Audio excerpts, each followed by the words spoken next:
Hey everyone, welcome back to another video, and today I wanted to answer some of the more common comments and questions that I get all the time, and hopefully this will help you guys out. And this is going to be part 1, episode 1, or however you want to call it, and go from there. And hopefully I'll make some more in the future, that way I can just answer your guys' questions in a video instead of just trying to answer questions through the comment section like crazy, and I get almost hundreds of comments every single day, and it's so hard to keep up. And hopefully this will be more of a benefit for you guys, just to watch a video and go from there. So some of the more common questions that I get is, hey, how do you get battery percentage?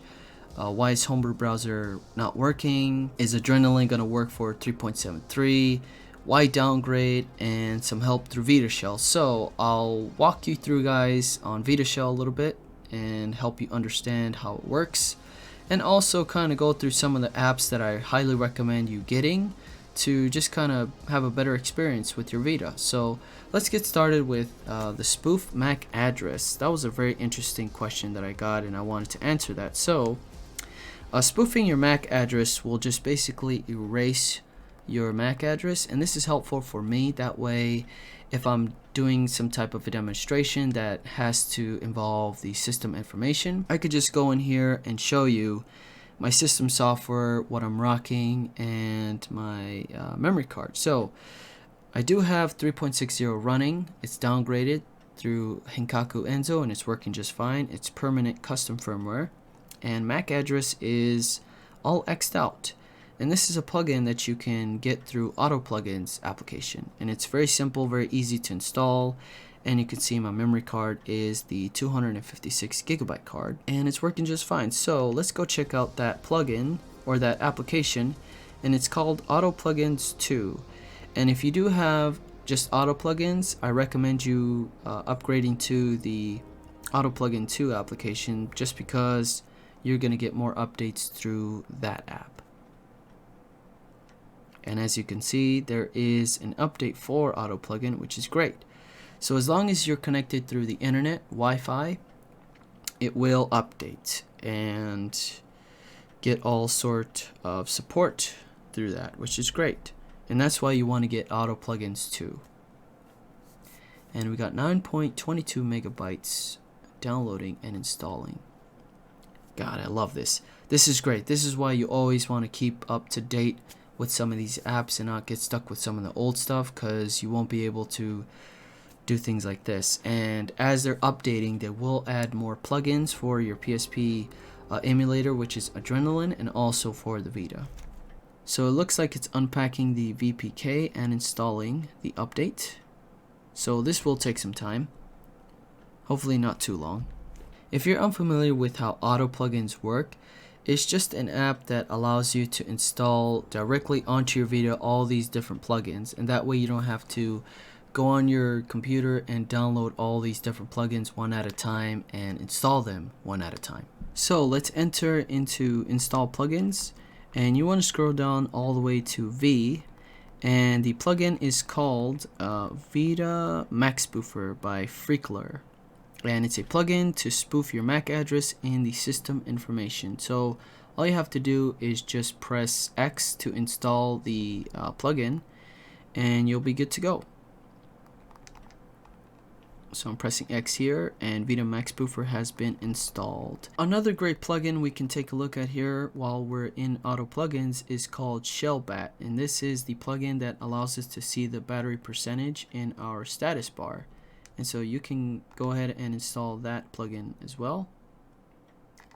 And if you haven't already installed Auto Plugins 2, I do have a video on how to install this in the description down below, so you can go check it out.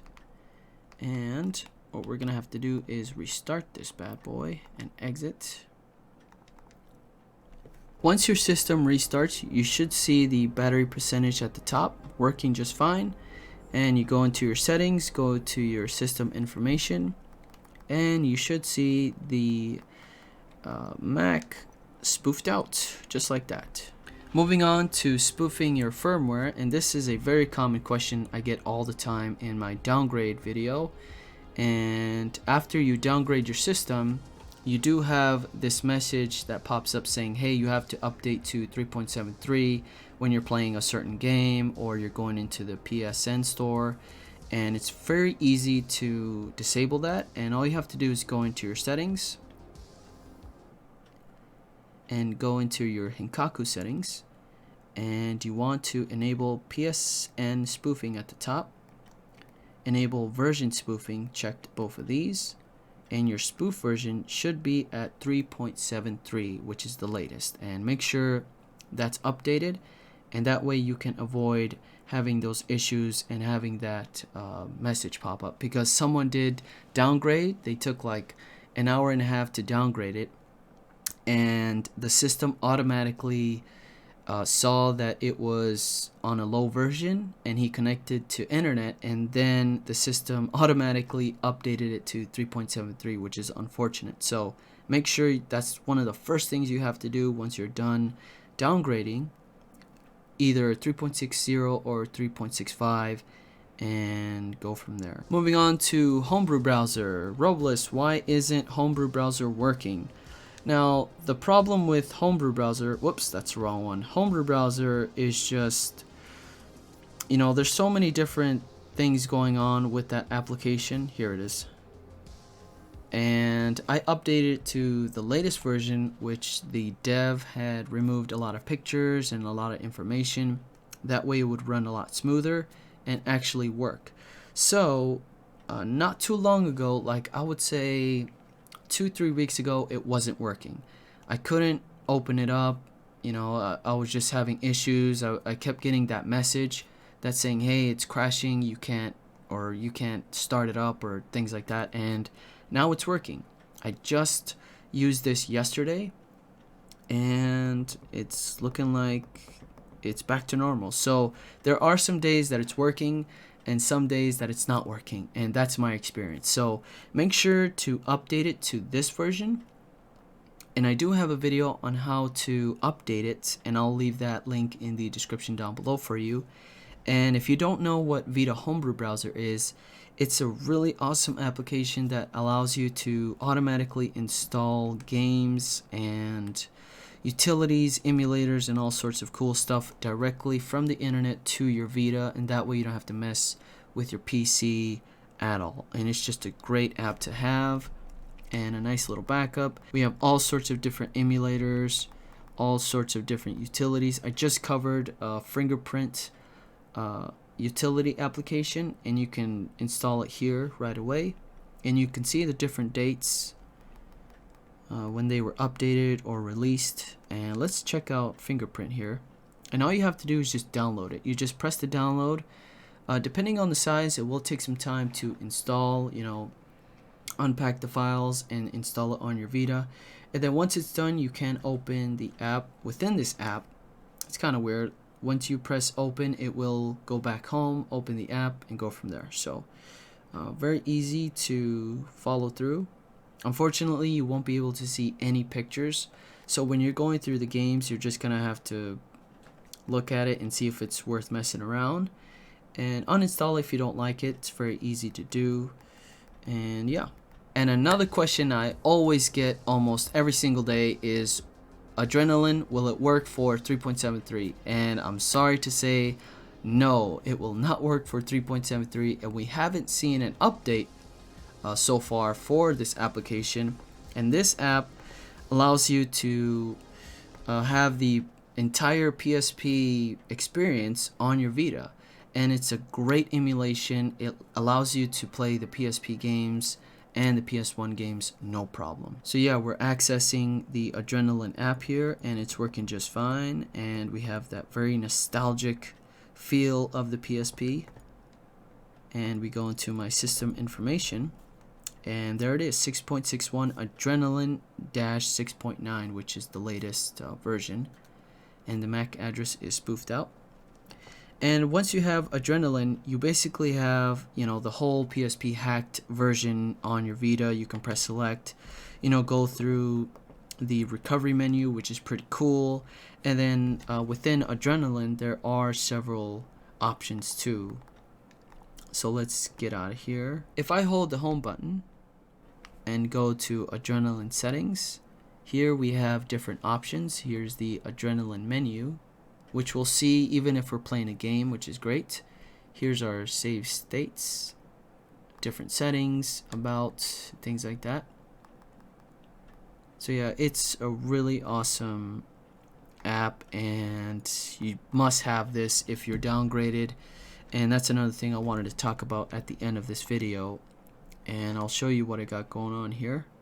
And the free space that's showing there, that is the space that I have left on my SD to Vita adapter, 110 gigabytes. So whatever you got going on as far as capacity goes on your Vita, it will show on your Adrenaline app. Let's go back. And it's a very unique app because it does recognize that my Vita is a Japanese version, and I do have to press circle in order to select something. And having this app, you have all sorts of different games, and it's just insane the amount of stuff you can have on this card, and it's just so much fun to have. And yeah, unfortunately it just won't work for 3.73. I always keep track on when they're gonna do the latest release, and I'm sure they're working on it. I'm not 100% sure, but I know that someone out there is trying to figure it out, hopefully. Otherwise, we're going to have to pay them to do it. So one way we can speed up the process of having Adrenaline for 3.73 is if we kind of band together and get a bounty going for one of the developers that's working on this stuff, or the developer of Adrenaline, and have him, you know, get it going for 3.73. And if you're not familiar with what a bounty is, it's basically like, let's say I'm making, or I want to create the PS2 emulator, and I do have the tools and the knowledge to do it, but I need this amount of money in order for me to accomplish that task. It's just like a Kickstarter. And let's say it's $800 to get it going, and it's up to the community to donate money for that bounty. And once that bounty's reached to 800, that's when the developer will start working on that certain homebrew, plugin, emulator, whatever it could be.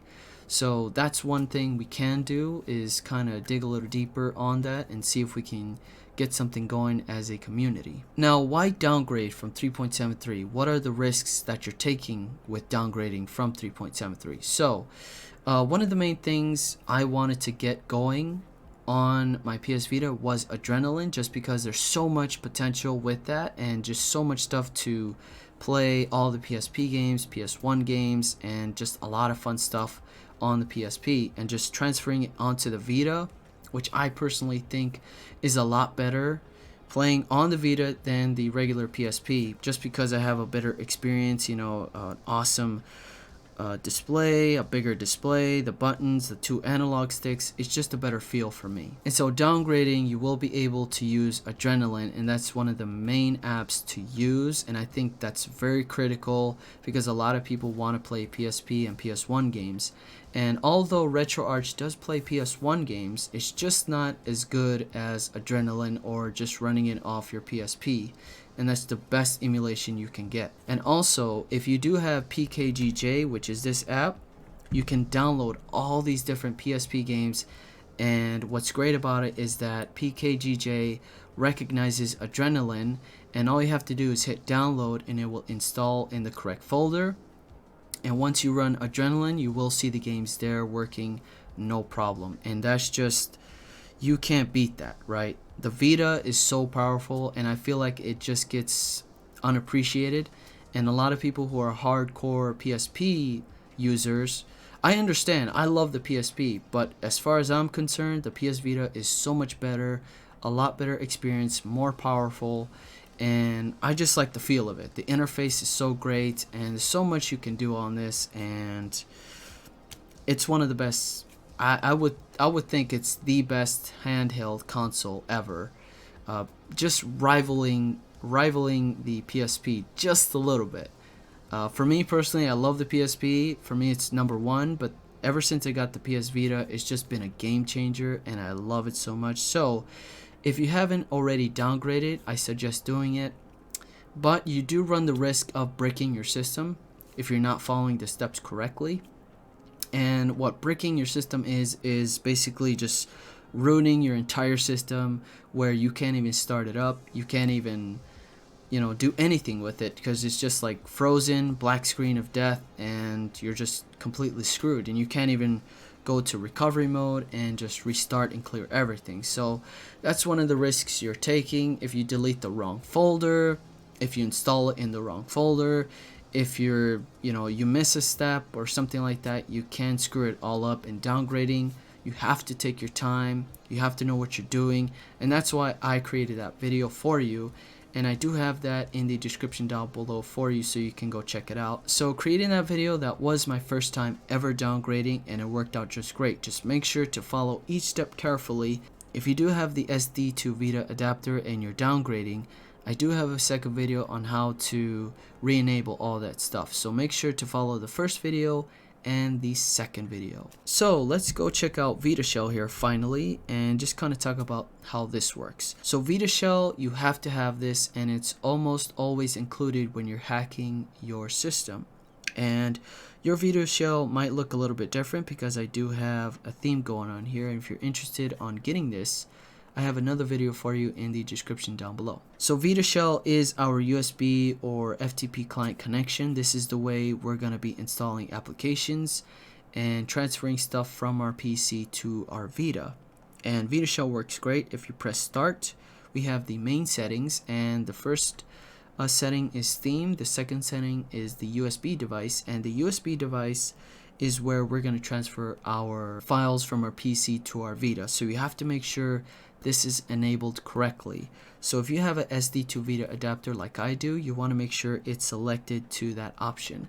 We have the game card, which I really don't mess around with. We have the memory card, which is another memory card I have on my Vita, on my PS Vita 1000, which is a proprietary memory card that you need to buy in order for you to hack your system.